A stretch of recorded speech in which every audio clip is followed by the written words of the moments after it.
This tutorial will go over how to add a Start Here link to announcements in Canvas.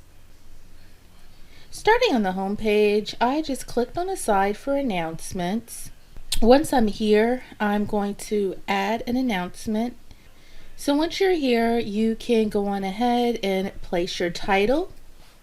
This is going to be including my getting started information that's going to be added on the announcements. So what I can do is go to the links page that's on the side, click pages, and I'm going to select the getting started page. As you can see, I have my link that's at the bottom that will now be in the announcement for my students. So as you can see, now I have it that has posted. What I can do is go back to home, go to my student view, and once I'm on attachments for announcements, I do have the Getting Started tab.